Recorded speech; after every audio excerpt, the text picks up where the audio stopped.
Hello friends, welcome to our channel. तो आज पंजाब केंद्रीय विश्वविद्यालय में श्री अनुराग ठाकुर जी आए हुए हैं, जो कि मेंबर ऑफ लोकसभा हैं और बीजेपी से जुड़े हुए हैं। तो आज का ब्लॉग हमारा इन पे रहेगा, तो देखते हैं उन्होंने क्या क्या बातें की यहाँ पर। तो लेट्स कम।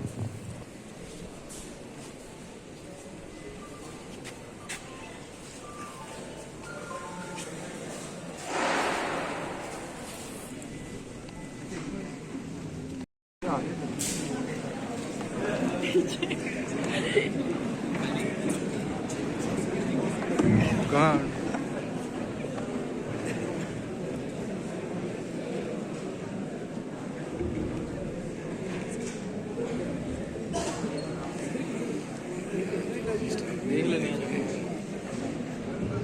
हर गली अच्छी लगी, हर एक घर अच्छा लगा। वो जो आया शहर में तो शहर पर अच्छा लगा।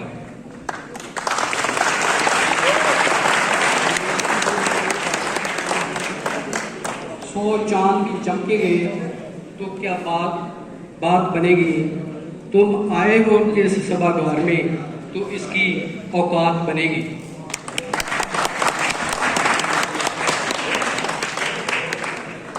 Namaskar, Adab, Sat Sri Akal, and good morning to one and all present here. Today we have program on One Nation, One Election, and today's speaker, Shri Anurag Thakur ji, Honorable Member of Parliament, Lok Sabha, Mirpur constituency.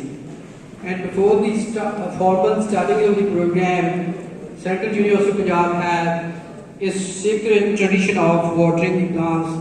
So we would like to start the program with this sacred tradition of watering the plant. So I request today's speaker, Shri Anurag Thakur ji, Honorable Vice Chancellor, Registrar, DSW, please water the plants.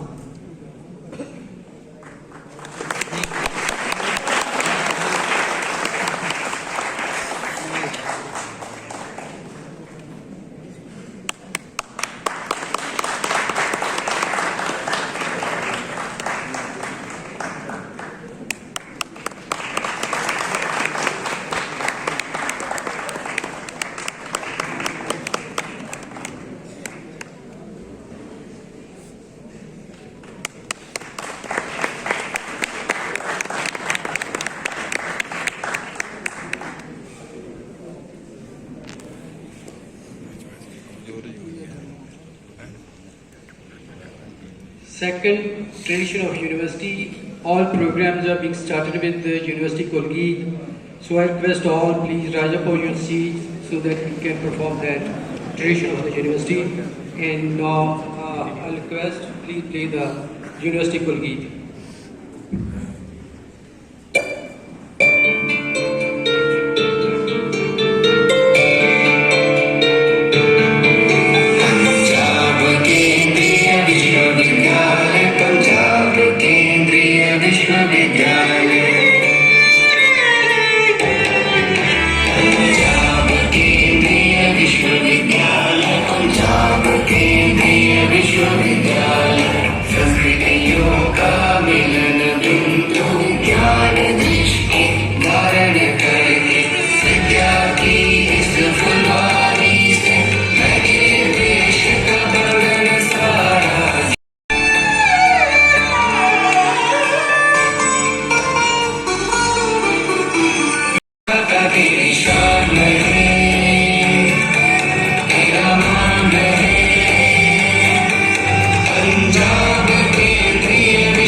Namaskar, Adab, Sat Sri Akal, and good morning to one and all. It is an honor to welcome you all on the auspicious occasion of enlightening session, One Nation, One Election. So it is a one election, one nation is an idea that has sparked discourses and debates at the national level, encompassing several dimensions such as political, legal, academia of the country. Today we have assembled in this august house here to explore two efficient governance cost reduction, policy continuities and stability, and whereas on the other hand, logistical complexity is also there. Now, I would like to request Professor Rajiv Thakurji, DSW, to extend formal welcome to our speaker. Young parliamentarians, young global leaders, an ambassador of National Bharat, and of course, fittest parliamentarian. Just a few days back, I saw him hitting a six. So he's a true ambassador of fitness and one of the Navratnas of Honorable Prime Minister Shri Narendra Modi. Sir, your presence here in this campus is a huge gift for all of us, as this university is completing its 16 glorious years today, and tomorrow we are going to celebrate our foundation day. Shri Anurag Singh Thakurji is only parliamentarian who is a मिलेगा, अप्रत्याशित प्रचार खर्च कम होगा और चुनाव के बाद मुद्रास्फीति उसमें भी कमी आएगी, इन्फ्लेशन में भी कमी आएगी। मनमाने खर्च पर रोक लगेगी और काले धन और भ्रष्टाचार पर भी एक तरह से लगाम लगेगी। Indian chamber of commerce, CII, इन सबसे परामर्श किया, जितने ज्यादा से ज्यादा लोगों से हो सकता था हमने उनसे विचार विमर्श किया है, और उसके विचार विमर्श करने के बाद ये तय हुआ कि कैसे संशोधन इसमें लाने पड़ेंगे और कैसे एक साथ चुनाव विधानसभा और लोकसभा के करवाए जा सकते हैं। उसको करवाने के लिए केंद्र में कानून पास करके हमें राज्यों की उसमें अनुमति लेने के लिए वापस नहीं जाना पड़ेगा, लेकिन जनवरी 2027 में अब आप बोलोगे भाई मुझे 2 साल बाद चुनाव लिया है, 29 में फिर पंजाब को चुनाव करवाना पड़ेगा लोकसभा के साथ, क्योंकि अगर अपॉइंटेड डेट 2029 हो गई तो पंजाब विधानसभा केवल 2 साल के लिए चुनी जाएगी 2027 में। 2029 में जब चुनी जाएगी फिर पूरे 5 साल के लिए चुनी जाएगी, फिर बीच में इलेक्शन नहीं होगा। ऐसे ही किसी सरकार का समय, जैसे मध्य प्रदेश, छत्तीसगढ़, राजस्थान का समय अभी पूरा हो गया होगा, उससे 6 महीने पहले नवंबर में चुनाव हो जाएगा, 2028 में उनका चुनाव हो जाएगा। तो क्या उनका तब चुनाव हो जाएगा? नहीं, उनको 6 महीने की एक्सटेंशन मिल जाएगी कि उनका चुनाव 2029 में होगा। किसी का 2028 भी करना होगा और कोई बाधा ना इलेक्शन करवाने में आए, उसके लिए पूरा सिस्टम आपको क्रिएट करना पड़ेगा। अगर कोई सदन 5 साल से पहले गिर जाता है, मान लो 2029 में लोकसभा दोबारा चुनी गई, कोई किसी पार्टी की सरकार बन गई, कोई कोएलिशन आ गया, 2029 के बाद 2030 या 31 में उनकी सरकार का बहुमत नहीं रहा, सरकार गिर गई, तो किसी और को अवसर मिलेगा कि आप बाकी पीरियड के लिए सरकार बनाओ। कोई और नहीं बना सकता तो क्या होगा? You can't take a decision because there is a model code of conduct implemented.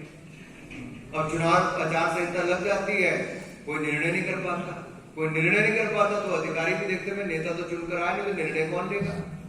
आपका काम बातें होता है 45 दिन तक मॉडल कोड ऑफ कंडक्ट लगता है। जब सरकार चुनी जाती है काम करने की स्थिति में उसको 15-20 दिन और लगते हैं, महीना और लगता है। तो you waste about 2 months to 3 months time only because of the model code of conduct. ऐसा ना चाहता। We all want transparency and accountability of the system. पारदर्शिता और जवाबदेही किसी भी सिस्टम को और सुदृढ़ बनाती है। और मैं इतना ही कहूंगा साथियों, कुछ रीजनल पार्टीज ने कहा हम तो मर जाएंगे, लुट जाएंगे, हमारा क्या होगा, ये तो नेशनल एजेंडा ही हमें खा जाएगा। आप देखिए इससे पहले भी जब कई राज्यों में, आंध्र प्रदेश में, तेलंगाना में, उड़ीसा में, सिक्किम में, अरुणाचल प्रदेश में, जब केंद्र के लोकसभा चुनाव होते हैं, उनके विधानसभा के चुनाव होते हैं, विधानसभा में बीजेडी जीतती है एक जगह, तब भी उसको पता होता है कि मैंने 10 मशीनों पे बटन कौन से दबाने, किस पर्ची पे मोहर कहां लगानी है। ये भारत के वोटर की ताकत है, चाहे वो पढ़ा लिखा है या अनपढ़ है, उसको पता है कि मुझे मोहर कहाँ लगानी और किसको जिताना है। इसलिए भारत का लोकतंत्र इतने सालों से जीवित भी है और मजबूत भी है। और एक बात मैं आपको और बताऊं, जब जिस राजनीतिक 3 बार बाहर बिठाने का काम किया है, जनता समझ आए, हम जनता के ऊपर ठीक रहना पड़े। वेदर अब देखिए होने का काम शुरू हुआ और बीच में जब सरकारें गिरी उसके कारण भी परिस्थितियां ऐसी बनती चली गई। तो क्या हमें ऐसा ही चलते जाना है कि अलग अलग चुनाव हो? अगर समय बचाना है, पैसा बचाना है, उसके कितने फायदे, तो उसके ऊपर एक मैं बात अपनी आप सबके सामने जरूर रखना चाहता हूं। और उससे पहले आपको बताऊं कि आपातकाल यानी कि इमरजेंसी जब 25 जून 1975 में लगी तो उसके कारण भी विलंब हुआ चुनाव। उससे पहले सारे चुनाव इकट्ठे चलते थे। अनुच्छेद यानी कि आर्टिकल 352 के कारण 1977 तक उसके कालखंड को विधानसभा लोकसभा को बढ़ा दिया गया। अगर कुल मिलाकर देखा जाए, पहले की भी सारी लोकसभा पूरी चली, 8वीं, 10वीं, 14वीं, 15वीं लोकसभाओं ने भी अपने 5 वर्ष का कार्यकाल पूरा किया। लेकिन बीच में कालखंड एक ऐसा आया जहां कहीं 13 महीने की सरकार चली, कहीं 13 दिन की चली। ऐसा 6th, 7th, 9th, 11th, 12th and 13 ये लोकसभा ऐसी रही जिन्होंने 5 साल से कम समय अपना 2023 में पूर्व राष्ट्रपति रामनाथ कोविंद जी की अध्यक्षता में एक कमेटी बनी। उस कमेटी ने अपना डिटेल्ड एक रिपोर्ट सबमिट की। उस रिपोर्ट में कहा गया कि कैसे एक साथ इलेक्शन पहले होते थे और जब ये नहीं होने शुरू हुए तो उसका मूल कारण है कि कांग्रेस की पराजय हुई, उसके बाद ये बदलाव होने शुरू हुए। इंदिरा जी ने 1970 में जो 71 में जो लेट किया चुनाव, उसके कारण क्या फर्क पड़ा, इमरजेंसी के कारण क्या फर्क पड़ा। लेकिन 1983 में इलेक्शन कमीशन ऑफ इंडिया ने अपनी रिपोर्ट 1999 में दी। 1984 में भी भारतीय जनता पार्टी ने वायदा किया था कि हम सत्ता में आएंगे तो इसको लेकर आएंगे। बट कभी हमारी 2 सीटें जीतते थे, कभी हम 112 सीटें जीतते थे, हमारा कभी पूर्ण बहुमत नहीं आता था। लेकिन जब हमारा पूर्ण बहुमत आया तो भारतीय जनता पार्टी ने, जब भारतीय जनता पार्टी नहीं भी थी, उससे पहले जनसंघ था, उस समय भी हमने कहा था कि एक देश में 2 निशान, 2 विधान, 2 प्रधान नहीं रह सकते। और जम्मू कश्मीर को लेकर कहा था, जो पंडित नेहरू की गलती थी कि जम्मू कश्मीर को स्पेशल स्टेटस दिया, हम उसके सदा खिलाफ थे।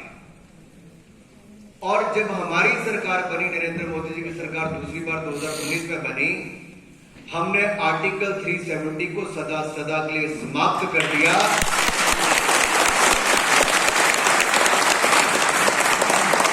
और जम्मू कश्मीर को भारत का अभिन्न अंग बना दिया। बहुत सारे लोग कहते थे कि जम्मू कश्मीर में खून की नदियां बह जाएंगी।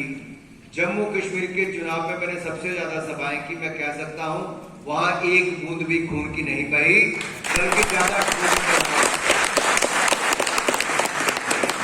तो कई बार इस देश में भय और भ्रम की स्थिति पैदा की गई, जिसके कारण वर्षों तक जम्मू कश्मीर के जो ट्राइबल इलाके के लोग हैं, गुज्जर बकरवाल हैं, दलित हैं, उनके कई सालों से युवा ही है, लेकिन उनको काफी बार स्टार्टअप उनका किया गया, काफी बार लॉन्च करने का प्रयास किया, लॉन्च ही फेल होता गया। फिर आप देखिए देश के विकास में जीएसटी ने क्या भूमिका निभाई। ये उदाहरण मैं इसलिए दे रहा हूं कि हमने अब तक क्या अचीव किया। 1 नेशन 1 टैक्स के कारण कोविड से पहले हमारी टैक्स कलेक्शन 80 से 90 हजार करोड़ रुपया हर महीने होती थी। आज वो बढ़कर on an average 1,75,000 crore rupees हो गई, दुगनी टैक्स कलेक्शन हो गई। और ईमान तो कुछ निर्णय देश के हित में होते हैं। शायद जब हम ये निर्णय भी करेंगे 1 नेशन 1 इलेक्शन का, इससे भी हजारों करोड़ रुपए की बचत होगी। मैं आगे आपको बताऊंगा उससे क्या फायदा मिलेगा, उसका आपको बेनिफिट कहीं और मिल सकता है।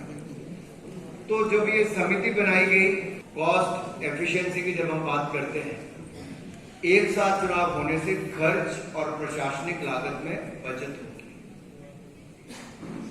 शासन में स्थिरता आएगी, और जब स्थिरता आती है तो निर्णय करने की क्षमता भी बढ़ती है। Take better and inform decisions and implement them in a much better way. आगे तो लोग कहेंगे कि हम एक बार अच्छी सरकार चुनने वाले हैं, तो चलिए मिलकर बढ़ चढ़कर वोट देते हैं, तो उससे वोटर टर्नआउट में भी और वोटर से एंगेजमेंट में भी हमें फायदा मिलेगा। इकोनॉमिक बेनिफिट है, आर्थिक लाभ है, क्योंकि समकालीन चुनावों के कारण राजनीतिक स्थिरता हमारे आर्थिक विकास और निवेशक जो हैं, जो इन्वेस्टर्स हैं, उनके विश्वास को और बढ़ाती है। और उसका मैं एक उदाहरण आपके सामने देना चाहता हूं। 2014 से पहले सरकार आई, पिछले 10 सालों में तो उन्होंने ये करके दिखाया कि जहां तक सन 2014 से पहले हमारा विदेशी मुद्रा भंडार, फॉरेक्स रिजर्व जो हमारे थे वो $280 बिलियन थे, वो आज बढ़कर $690 बिलियन हो गए, दुगने से ज्यादा हमारा forex reserve. Why it is so important for the country as of today? And you all understand the importance of time, energy, resources. Why these are so important and relevant to the country. And that is why we have come here to the Central University of Punjab to put our case in front of you and tell you and take your feedback also. If you agree with us, you can use it on the social media. You can express your views, you can give your feedbacks as well. And that can create the atmosphere in favor of one nation, one election. और ये मैं इसलिए कह रहा हूं कि अब कोई कहता है जिससे बहुत सारी चुनौतियां आएंगी। चुनौतियां क्या आपके जीवन में नहीं आती?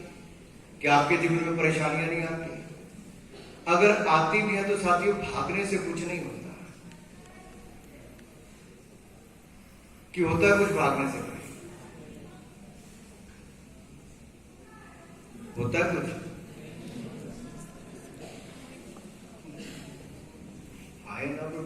नहीं तिवारी जी का इतना डर है भाई।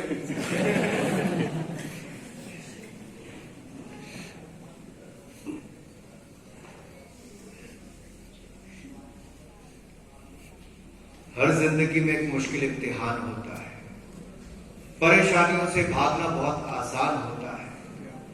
भागने वालों को कुछ नहीं मिलता जिंदगी में, लड़ने वालों के कदमों में ही जहां होगा।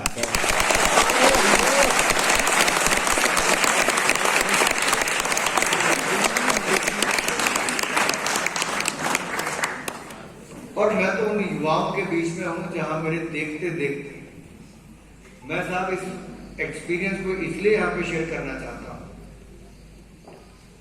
मैं जब पहली बार सांसद बना तब यूपीए की सरकार थी। उस समय बहुत सारे 2G घोटाले बहुत सारे, उस पर नहीं जाऊंगा, बट मैं बहुत सारा विदेशों का दौरा भी करता था अगेंस्ट एमपी डेलीगेशन और सब। हमें एक स्थिति ऐसी आती थी कि बाहर जाके हमें भारत के पक्ष में बोलना पड़ता था। हम पार्टीजन नहीं हो सकते थे कि हम अपने पार्टी का पक्ष में, हमें तो देश की बात करनी पड़ती थी। तब वहां से आगे से लोग कहते थे कि यार आपके वहां तो इतना भ्रष्टाचार चल रहा है, सरकार अस्थिर लगती है, पॉलिसी पर क्या करोगे? तो हम कहते थे कि आपको क्या लगता है कि भारत की क्या ताकत है? तो विदेश के लोग कहते थे आपकी सबसे बड़ी ताकत आपकी युवा शक्ति है। They are the future, they are the present, they are the largest stakeholder. They will play an important role in the nation building process. और मुझे लगता था हमसे ज्यादा विदेशी लोगों को भारत के युवाओं की, मोदी जी ने युवाओं पे भरोसा करके स्टार्टअप प्रोग्राम शुरू किया। 2014 से पहले भारत स्टार्टअप्स में कहीं नहीं था। विदिन 10 ईयर्स, जस्ट 10 साल में भारत के युवाओं ने बने। मैं 3 साल का था जब मुझे गांव से जलंधर लेकर आए, क्योंकि पिताजी वहां पढ़ाते थे, मेरा पढ़ाई जलंधर में हुई। मैं पंजाब की टीम का अंडर-16 का कप्तान बना, क्रिकेट टीम का, और पंजाब ने पहली बार कभी कोई राष्ट्रीय चैंपियनशिप जीती तो उसका कप्तान मैं था।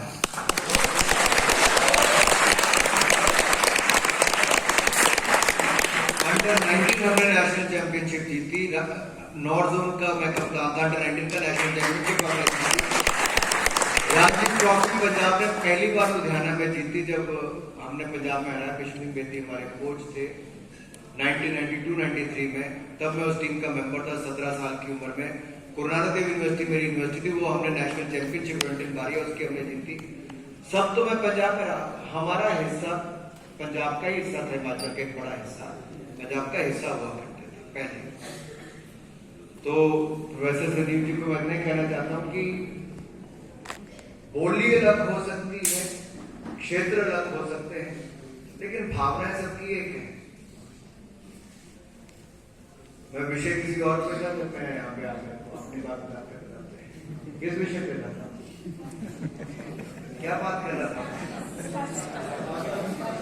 स्टार्टअप से आगे निकल गया।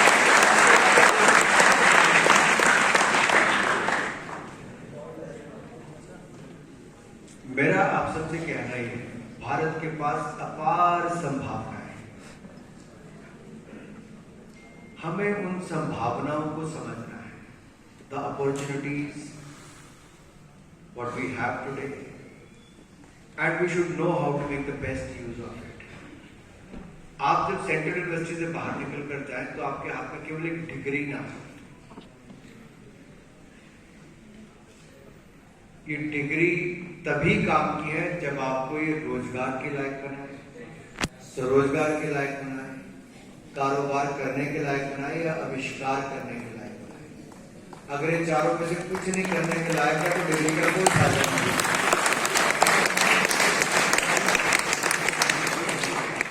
मेरा इस विषय पे मैं जब खुद काम धंधा करता था तब भी जर्मनी 97 में गया, कई बार गया।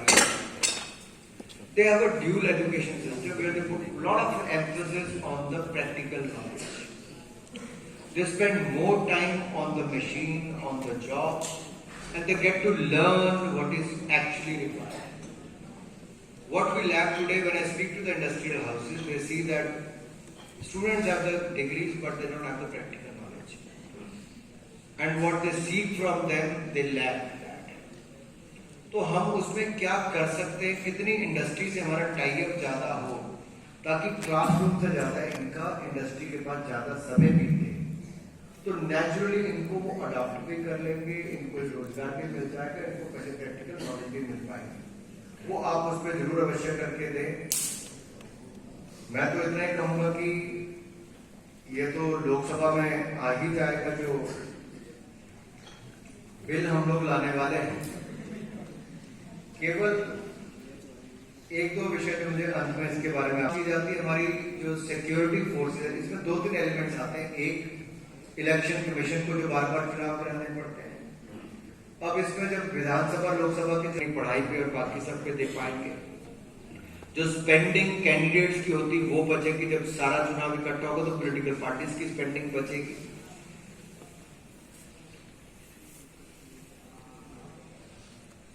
ओवरऑल देखा जाए तो सबका बचत ही है, देश की भी, कैंडिडेट की भी, पॉलिटिकल पार्टीज की भी और जनता की भी। जनता का समय बचता है, एडमिनिस्ट्रेटिव एफिशिएंसी बढ़ती है, कॉस्ट इफेक्टिव चुनाव होते हैं और हजारों नहीं लाखों करोड़ रुपया 5 साल के टेन्योर में बचता है। अब मेरी समझ से बिल्कुल बाहर है कि विपक्ष के कुछ राजनीतिक दल इसका विरोध क्यों करते हैं। अगर आपके दिमाग में विरोध करने वाली कोई बात आपको लगता नहीं इससे कुछ नुकसान होने वाला है तो आप वो भी बता सकते हैं। आपको लगता है भारत के हित में है, अगर आप मेरी बात से सहमत तो आप अपने अलग अलग सोशल मीडिया पर इसको वन नेशन वन इलेक्शन का समर्थन करके उसके फेवर में that we are for one nation one election ONOE करके आप वो भी डाल सकते हैं, अपने विचार प्रकट कर सकते हैं। इससे हमें भी सीखने को मिलेगा और जो वेबसाइट पे दिया गया वहां पे आप अपना फीडबैक भी दे सकते हैं ताकि जो ज्वाइंट पार्लियामेंट्री कमेटी उसको भी आपका लाभ मिल सके। आपने मुझे सुना, आपने मुझे बोलने का, और मैं तो कहूंगा कि बहुत सारे यूनिवर्सिटी कॉलेज में मुझे जाने का मौका मिलता है। मैं फैकल्टी मेंबर्स को बधाई देना चाहता हूँ, स्टूडेंट्स को, कि इतनी जल्दी सुबह कार्यक्रम, सभागार पूरा भर गया और लोग इतने खड़े हो और उसके बाद युवाओं में इतनी उत्तेजना हो, पार्टिसिपेशन जो यहाँ की रही है, वो मुझे भी लगा कि मैं सुबह 4 बजे उठ के अगर दिल्ली से चला हूं और अभी मुझे बॉम्बे जाके दूसरा कार्यक्रम 7 बजे करना है इकोनॉमिक टाइम्स का, तो मेरा दिन सफल आपने अभी कर दिया।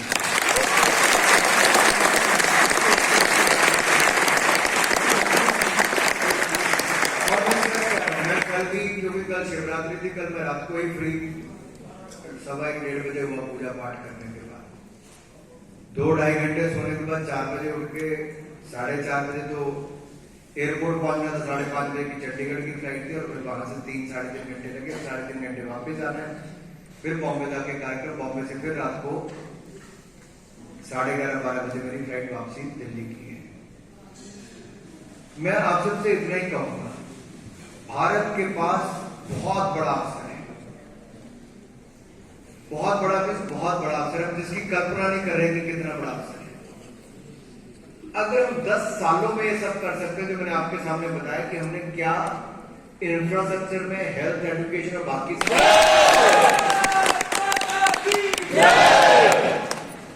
यहां सुन के ही लगता है भाई युवा तैयार है, तो नारा मैं ही देता, भारत माता की, जिसको ईश्वर ने एक हाथ दिया वो एक ही खड़ा है, जिसको 2 है वो नहीं कर सकता है। भारत माता की, भारत माता की। काली जैकेट वाले भाई ने हाथ खड़ा नहीं हुआ और कैमरे के पीछे 2 और छिप गए, उनको लगा कि भाई आपका चेहरा छिप जाएगा, हाथ तो मुझे दिख ही जाएंगे और मुझसे छिपाने की जरूरत नहीं है। ये तो टीम के रूप में हमें काम करना है, करना नहीं करना है। तो आइए, भारत माता की, भारत माता की, भारत माता की, वंदे वंदे वंदे। बहुत धन्यवाद।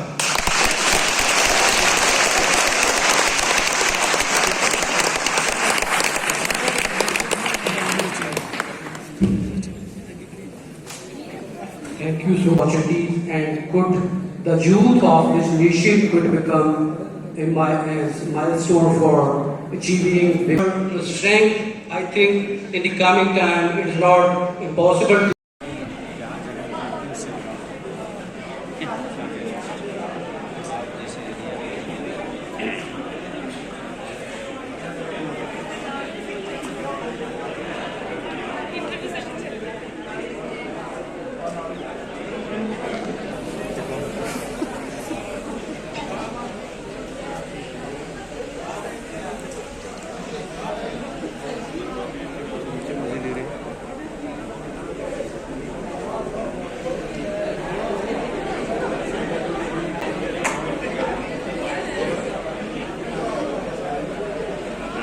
मैडम धक्का लगेगा, साइड से धक्का लगेगा। फोटो चाहिए, फोटो हाँ सर, नाटी से लेकर नाटी सारी